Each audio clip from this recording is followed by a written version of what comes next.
Ang halaga ng disiplina sa pag-aalaga ng manok. Sa breeding, hindi lang sapat ang sipag at tiyaga, kailangan din ang matibay na disiplina. Ang disiplina ang pundasyon ng isang maayos at matagumpay na pag-aalaga. Kung walang consistency sa pangangalaga, maaaring bumaba ang kalidad ng ating mga manok at mahirapan tayong maabot ang ating mga layunin bilang breeder. Ang pagkakaroon ng tamang routine sa pagpapakain ay isang halimbawa ng disiplina. Ang pagbibigay ng pagkain sa tamang oras at tamang dami ay mahalaga upang mapanatiling malusog at masigla ang ating mga alaga. Ang biglaang pagbabago sa feeding schedule ay maaaring magdulot ng stress sa mga manok, kaya't mahalagang sundin ang consistent na oras at uri ng pagkain. Bukod sa pagkain, ang regular na paglilinis ng kulungan ay isa ring anyo ng disiplina.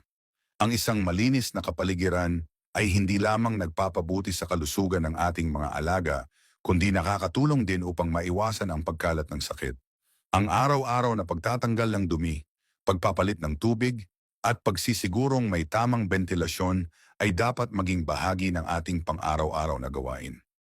Sa breeding, mahalaga rin ang disiplina sa pagpili ng mga inahin at tandang. Ang pagpili ng malulusog at may matibay na bloodline ay hindi dapat ginagawa ng pabigla-bigla. Ang masusing pag-aaral at observation ay kailangang gawin upang matiyak na maganda ang magiging resulta ng ating pag-breed. Ang isang disiplinadong breeder ay may mas mataas na tsansa ng tagumpay. Hindi ito madali, ngunit sa pamamagitan ng tamang sistema at patuloy na pagsunod sa tamang proseso, makakamit natin ang mas magandang resulta. Ang disiplina ay hindi lang isang kasanayan. Ito ay isang ugali na kailangang i-practice araw-araw upang mapanatili ang kalidad ng ating mga alaga.